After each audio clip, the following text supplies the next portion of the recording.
오늘 본문에 보면 파선에서 이제 무사히 살아나서 멜리더섬에 도착하게 된 바울에게 특별한 일이 일어난 것을 보게 됩니다. 모닥불을 피우던 중에 그 나무 묶음에 숨어있던 독사 한 마리가 바울을 물어버리는 그런 사건이 일어났습니다. 원주민들은 이 모습을 보고 생각하기를 이 바울이란 사람이 진짜 범죄자요, 또 악한 사람이니까 저렇게 독사에 물려서 죽는 벌을 받는구나. 그래서 독사에게 물려서 있는 그 바울의 모습을 보면서 저 바울이 죄인이다. 그래서 죄는 제대로 벌은 벌대로 가는구나. 우리 속된 그런 말을 했던 것입니다. 그런데 그 독사에 물린 바울이 오늘 본문에 있는 것처럼 전혀 당황함이 없이 아무 일이 없었다는 듯이 아무렇지도 않게 그 독사를 불에 던져버리고는 한참을 지냈지만은 아무 이상이 없었습니다. 이 모습을 본 원주민들이 깜짝 놀라면서 이제 바울을 저 사람은 신이다 그렇게 부르는 장면이 오늘 본문에 나오고 있습니다. 이러면 어떻게 해서 바울은 독사에 물리고도 무사할 수 있었을까? 그리고 바울 자신도 독사에 물리고도 전혀 놀라거나 두려워하거나 당황하지 않고 아무렇지도 않게 대수롭지 않게 여길 수 있었을까? 자, 여러분, 이것은 전적으로 하나님의 능력과 하나님의 보호하심인데 하나님께서는 이 일을 통해서 보여주시고자 하는 뜻이 있다는 것입니다. 독사에 물리고도 전혀 상함이 없고, 그리고 바울 자신도 여기에 대해서 별 대수롭지 않게 여기는 이 일, 하나님께서 왜 이런 일을 보여주셨을까? 그것은 첫째로 사명을 가진 사람은 그 사명을 다하기까지 죽지 않도록 하나님이 돌보신다는 사실을 보여주시는 겁니다. 여러분, 지금 바울이 뱀에게 물리고도 죽을까 봐 두려워하지 않는 이유가 뭐겠습니까? 바울은 지금 사명이 있는 사람입니다. 주님께서 나타나셔서 뭐라고 그러셨습니까? 안심하라. 너는 로마에서 가이사 황제 앞에 서서 복음을 전해야 될 사람이다. 이 말씀을 이미 여러 차례 들었습니다. 지금 하나님의 뜻이 있고 하나님의 계획이 있습니다. 사명이 지금 주어져 있는 것이 이제 바울의 삶입니다. 그러니 바울은 지금 자기는 반드시 로마에 가게 된다. 그리고 로마에서 황제 앞에 서서 복음을 전하게 된다는 사실에 대해서 확신을 가지고 있었습니다. 근데 지금 독사에게 물렸다. 죽겠습니까? 당하지 않는, 두려워하지 않는 겁니다.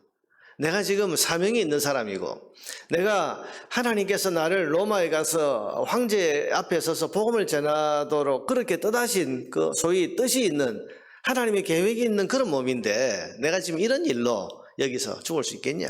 그러니 대수롭지 않게 여기는 겁니다. 별거 아니다. 하나님 나를 돌보신다, 보호하신다. 그 믿음이 있는 겁니다. 여러분, 하나님의 뜻이 있고 하나님의 계획이 있는데 하나님이 사명 가진 사람을 그렇게 어이없이 죽게 하시겠습니까? 그럴 수가 없는 겁니다. 하나님이 돌보십니다. 하나님이 보호하십니다. 그래서 사명을 감당할 수 있게 해주시는 겁니다. 바울은 이것을 굳게 믿어서 당황하지 않을 수 있었고, 자기의 일어난 이 일에 대해서 놀라지 않고 담담할 수 있었습니다. 하나님께서도 또 이 일을 통해서 바울에게, 또 바울 일행들에게 이 바울은 사명자다, 이 바울은 내가 시켜서 해야 할 일이 있는 사람이다 라는 사실을 지금 알려주고 계시는 겁니다. 여러분, 사명을 가진 사람은 담대합니다. 사명 가진 사람을 하나님이 돌보시고 보호하십니다. 그래서 사명을 가지고 있는 사람은 두려움이 없어야 돼요. 작은 일에, 자기에게 일어나는 이런저런 일에 두려워하거나 놀라거나 당하지 않을 수 있어야 됩니다. 왜냐하면 하나님은 사명 가진 사람이 그 사명을 감당하기까지 끝까지 지키시고 돌보시고 인도하시기 때문입니다. 여러분, 이 말은 거꾸로 우리가 어떤 특별한 하나님의 은혜나 보호를 입었다, 우리가 살다 보면 하나님 나를 돌보시는구나, 하나님이 특별한 은혜를 주시는구나, 이런 특별한 은혜와 보호를 내가 입었다면 우리는 거꾸로 생각을 할 수 있어야 됩니다. 내가 해야 할 일이 있는 사람이구나. 여러분, 어려운 어떤 일이나 또 위험한 사건 속에서 내가 극적인 그 돌보심을 받았습니다. 하나님의 보호를 입었습니다. 그때 우리가 생각해야 될 것은 다행이다, 감사하다, 이것도 있지만 그보다 더 내가 해야 할 사명이 있는 것이 아닌가. 나에게 사명이 있구나, 해야 할 일이 있구나. 그래서 하나님 나를 지금 지키시고 보호하시는구나 하고 자기가 입은 이 은혜 속에 하나님의 계획, 나를 나에게 주시는 사명, 내가 해야 될, 감당해야 될 그 사명이 있다는 사실을 거꾸로 발견할 줄 아는 영적 예민함이 있어야 하는 것입니다. 여러분, 사명이 있으니까 보호하신 것이고 해야 할 일이 있으니까 살려놓으신 겁니다. 여러분, 오늘 저와 여러분이 오늘까지 건강하게 살아올 수 있었다면, 또 위험한 적용에서도 해를 입지 않고 여기까지 오늘까지 살아올 수 있었다면, 이것은 아직도 나를 통해서, 우리를 통해서 감당해야 될, 또 하나님 원하시는 그런 사명, 일이 있다, 해야 할 일이 있다. 그래서 나를 살려놓으신 거다. 그걸 생각하고 자기의 사명, 자기가 감당해야 될 그 해야 할 일에 대한 그런 깊은 깨달음과 또 자각이 일어나야 하는 것입니다. 여러분, 하나님의 특별한 은혜와 보호 속에는 사명이 들어있다는 사실을 우리는 생활 속에서 깨달을 수 있어야 되고, 하나님의 은혜와 보호를 입었다면 내가 해야 할 일이 무엇인가, 이것을 오히려 생각할 수 있는 영적 분별력과 예민함이 있게 되기를 바랍니다. 둘째로, 그렇게 살아난 바울을 섬 사람들이 극진히 대우를 합니다. 7절에 보니까 이 섬에서 가장 높은 사람 보블리오라 하는 이가 근처에 토지가 있는지라 그가 우리를 영접하여 사흘이나 친절히 머물게 하라. 여러분, 여기 우리 나오죠. 우리. 이게 사도행전 읽어보면 중간에 우리라는 말이 갑자기 등장을 하는데요. 이 우리는 누굽니까? 이 사도행전을 기록한 누가가 지금 동행하고 있다는 거죠.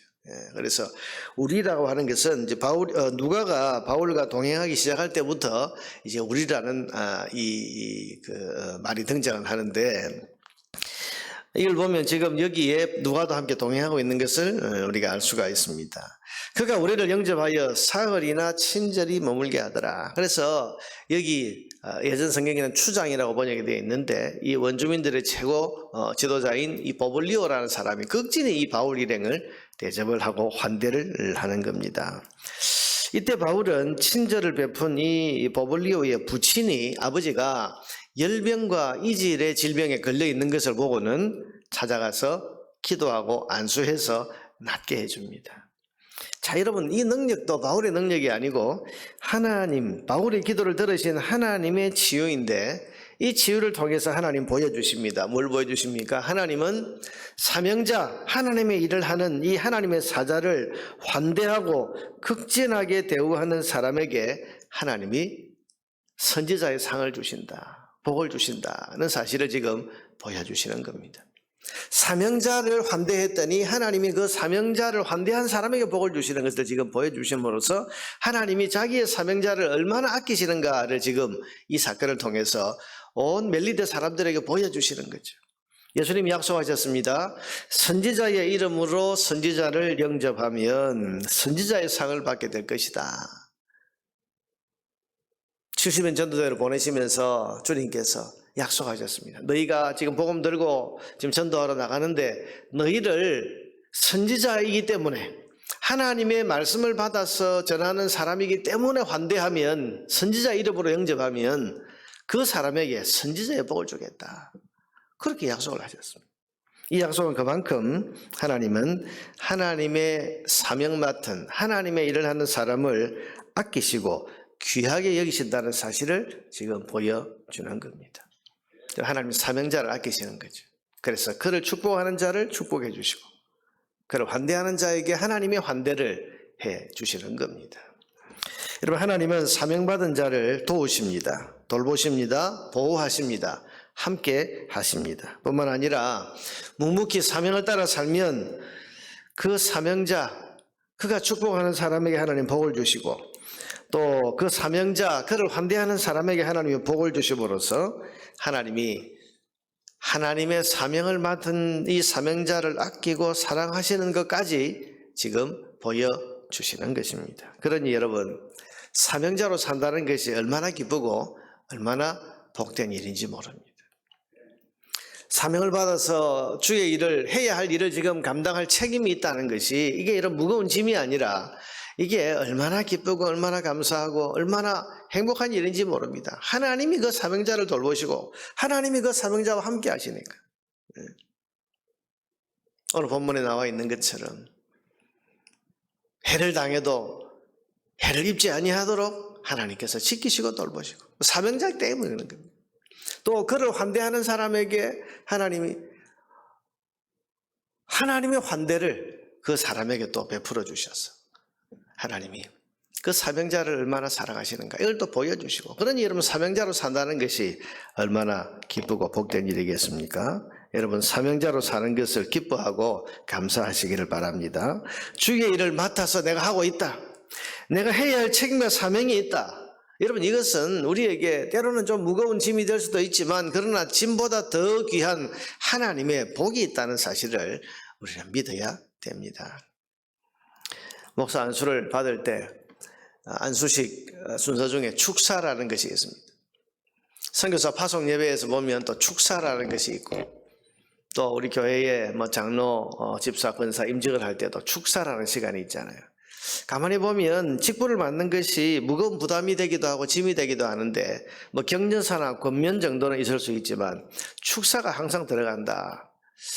저 뭐 직분이 그렇게 뭐 무슨 큰 벼슬도 아닌데, 우리가 그런 벼슬을 얻는 것도 아닌데 축사를 해야 되나 이렇게 말하는 분도 있는데, 여러분 그런 의미에서의 축사가 아니라 사명자로서 해야 할, 감당해야 할 일을 하나님이 맡겨주셨다면 하나님이 그 사람을 지키시고 돌보시고 아끼시고 보호하시고, 그리고 오늘 본문에 있는 것처럼 그를 환대하는 사람을 하나님이 또 환대해 주시는 이런 복을 함께 얻는 것이기 때문에, 하나님의 환대와 하나님의 돌보심과 하나님이 아끼시는 사람으로 지금 살아가는 그런 삶이 이제 되었기 때문에, 그래서 축하합니다. 그렇게 말할 수 있는 겁니다. 여러분 우리에게 주께서 일을 맡기지 않으신다면, 내가 살아가고 있는데 해야 할 일, 감당해야 될 주의 일이 내게 주어지지 않는다면 이게 불행이고 이게 정말 부끄러운 일입니다. 오늘도 사명자를 기뻐하시고 그 사명자와 함께 하시면서 돌보시는 하나님의 은혜가 있다는 사실을 믿고, 맡은 사명, 감당할 책임에 최선을 다하며 즐거이 충성하는 우리 모두가 되기를 바랍니다. 우리가 사명을 따라 살 때 돌보시고 함께 하시는 주님의 은혜와 복을 반드시 경험하고 누리게 될 줄로 믿습니다. 찬송.